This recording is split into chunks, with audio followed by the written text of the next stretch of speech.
राम राम. आपण नवीन पिढीबरोबर संवाद साधत आहोत. या अगोदरच्या सत्रात पाहिलं की शिक्षणाचं एक तप संपलेलं आहे आणि इंजिनिअरिंग फायनल इयरची परीक्षा देऊन मी गावी आलो. तिच्या पुढचा प्रवासच्या अगोदर मला काही नवीन पिढ्यांना सांगायचं आहे. काही 2-3 गोष्टी आहेत. आपण अभ्यास करत असताना, शिक्षण घेत असताना एक ध्येय ठरवायचं की 10वी नंतर, 10वीपर्यंत शिक्षण हे कॉमन असतं. 10वी नंतर मला काय व्हायचं आहे हे अगोदर ठरवायचं. म्हणजे कोणत्या शाखेमध्ये आपण प्रवेश करायचा, नोकरी करायचं, धंदा करायचा, उद्योगधंदा करायचा, का आणखीन काय करायचं, का व्यापार करायचा, हे अगोदर ठरवायचं आणि एक ध्येय ठरवायचं. मग ध्येय प्रत्येकाचं वेगवेगळं असू शकतं आणि ते ध्येय साध्य करण्यास तुम्ही काही करा, नोकरी करा, धंदा करा, व्यापार करा, आणखीन काही करा, परंतु शिक्षण पूर्ण करायचं. आपल्याला जितकं शिकायचं आहे तितकं शिक्षण घ्यायचं, नंतर मग पुढचा प्रवास करायचा. मग शिक्षण कोणत्या विषयामध्ये घ्यायचं हे आपण ठरवायचं, ध्येय ठरवायचं. आणि ते साध्य करण्यासाठी कितीही कष्ट पडले, काही झालं, किती चढ उतार आले, तरीसुद्धा ते ध्येय सोडायचं नाही आणि ते प्राप्त करायचं. आपलं ध्येय प्राप्त करीत असताना मध्यंतरी बरेच प्रलोभन असतात. तिच्यामध्ये मुख्यत्वे करून आपली मित्रमंडळी ही त्या ध्येय साध्य होण्यासाठी बाध्य होऊ शकतात म्हणतो, होणारच नाहीत असं नाही आहे. बाकीचे पण बरेच प्रलोभनं असतात, तर त्याच्याकडे लक्ष द्यायचं नाही. आपण आपला अभ्यास आणि आपलं ध्येय गाठण्यासाठी प्रयत्न करायचे. कोणत्याही आंदोलनामध्ये, कसलंही आंदोलन असो, तिच्यामध्ये कधीही भाग घ्यायचा नाही. हे मी पुन्हा सांगतो. विद्यार्थ्याचं आंदोलन असो किंवा आणखीन राजकीय आंदोलन असो, त्या आंदोलनामध्ये कधीही भाग घ्यायचा नाही. तुम्हाला जर राजकारण आवडत असेल, अवश्य राजकारणात जा, परंतु तुमचा अभ्यास पूर्ण झाल्यानंतर. प्रत्येकानं राजकारणात जावं असं काही नाही आहे. परंतु तुम्हाला जर राजकारणाची आवडत असेल तरीसुद्धा शिक्षण पूर्ण होईपर्यंत कोणत्याच आंदोलनामध्ये भाग घ्यायचा नाही. ह्या आंदोलनाचे दुष्परिणाम फार होतात. आंदोलनाचा विषय कितीही चांगला असला, कितीही बरोबर असला, तरी विद्यार्थ्यांनी आंदोलनामध्ये भाग घेऊ नये. आता याचं एक साधं उदाहरण सांगतो माझं, की आमच्या BRCमध्ये आमचे एक बॅचमेट होते पश्चिम बंगालचे. पश्चिम बंगालमध्ये ज्यावेळेस ते कॉलेजमध्ये होते त्यावेळेस विद्यार्थ्याचं फार मोठं आंदोलन झालं पूर्ण पश्चिम बंगालमध्ये आणि त्यांचे 2 वर्ष वाया गेले. आता ते आंदोलन बरोबर होतं का कसं होतं हिच्यामध्ये चर्चेत काही अर्थ नाही आहे. झालं शेवटी कुणाचं, माझ्या मित्राचं 2 वर्षाचं नुकसान झालं. म्हणून माझी सर्व विद्यार्थ्यांना विनंती आहे, जोपर्यंत तुमचं शिक्षण पूर्ण होत नाही तोपर्यंत कोणत्याही आंदोलनामध्ये, आणि त्या आंदोलनाचा विषय कितीही चांगला असला, खरा असला, तरी भाग घेऊ नये. आपलं ध्येय साध्य करण्यासाठी प्रयत्न करावं आणि ध्येय साध्य करावं. आता राजकारणात आवड आहे तुमची, बरोबर आहे, ठीक आहे, परंतु केव्हा जायचं राजकारणात? की आपलं शिक्षण पूर्ण झाल्यानंतर राजकारणात जायचं, तोपर्यंत राजकारणात जायचं नाही. तर अशा प्रकारे आपण आपला प्रवास चालू ठेवायचा. शिक्षण होईपर्यंत काहीही झालं तरी इकडे तिकडे लक्ष द्यायचं नाही.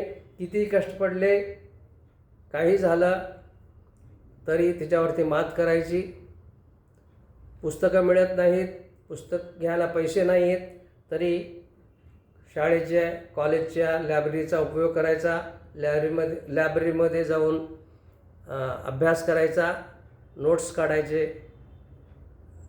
माझा नेहमी विद्यार्थ्यांना सल्ला असतो की नोट्स काढायला शिका. नोट्स काढत असताना त्याचा 2-3 फायदे होतात.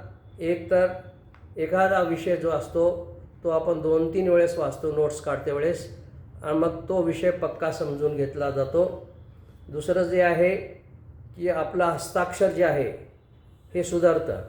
आणि तिसरं जे आहे, आपण लिखाणाची हँडरायटिंगची स्पीड वाढते.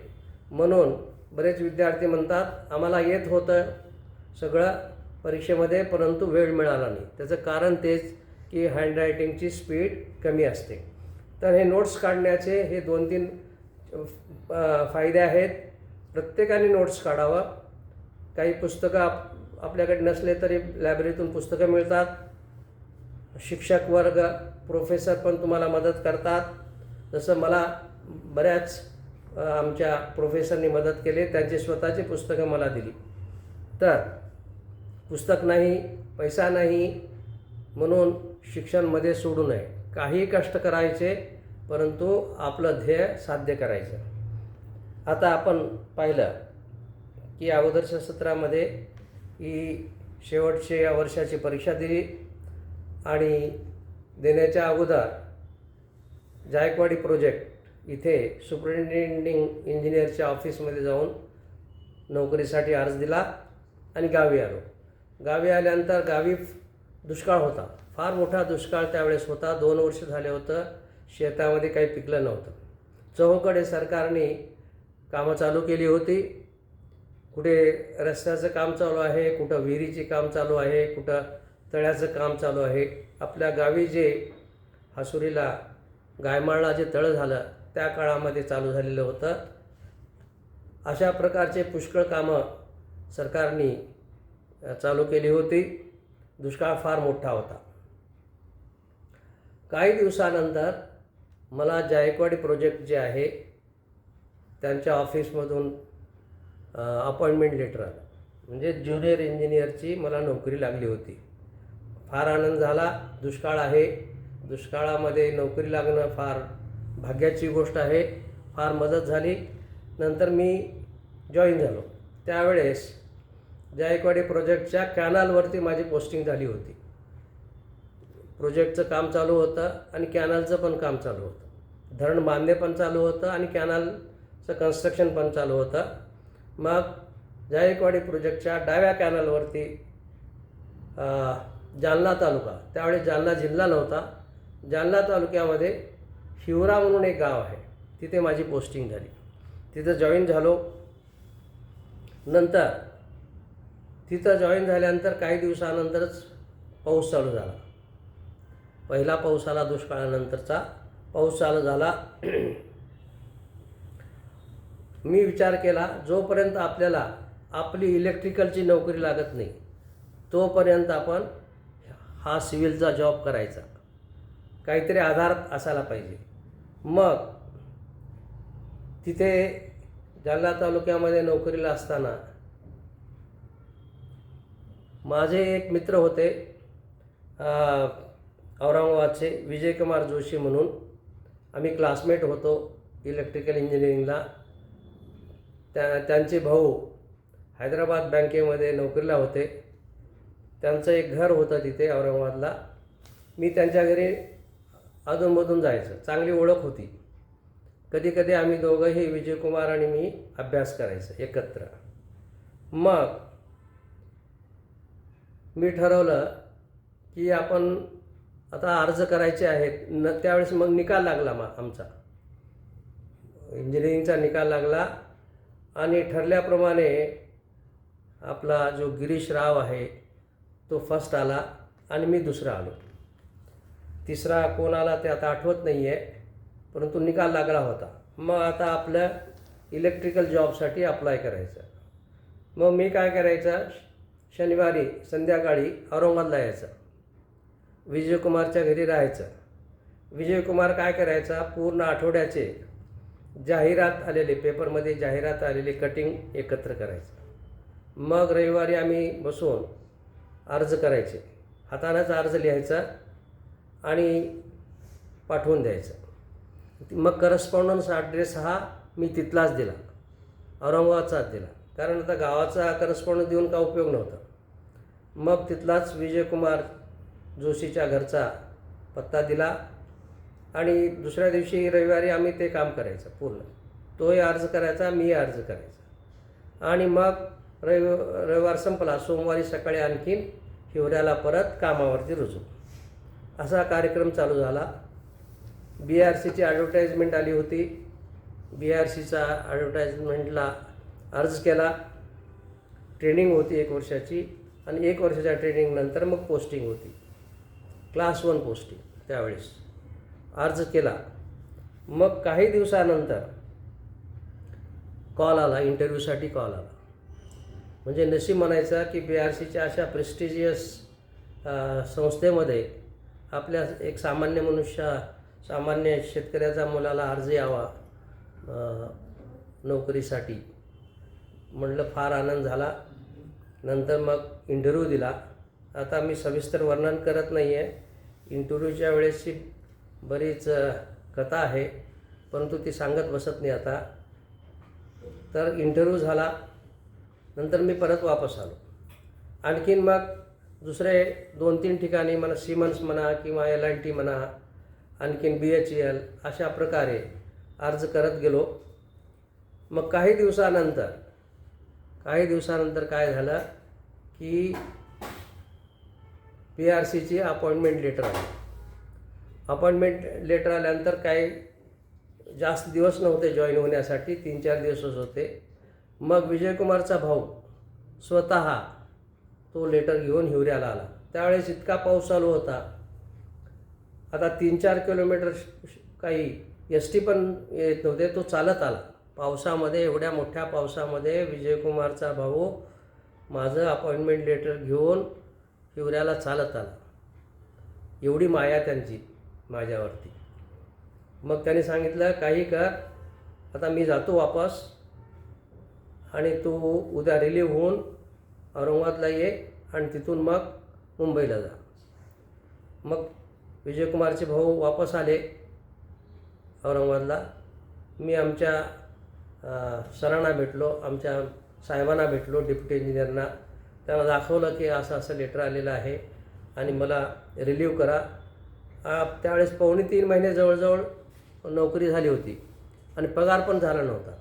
तर मला काय रिलीव्ह व्हायचं होतं, कारण सरकारी नोकरी होती आणि दुसरं विशेष म्हणजे पैसे पण पाहिजे होते. मग आमच्या साहेबांना फार आनंद झाला.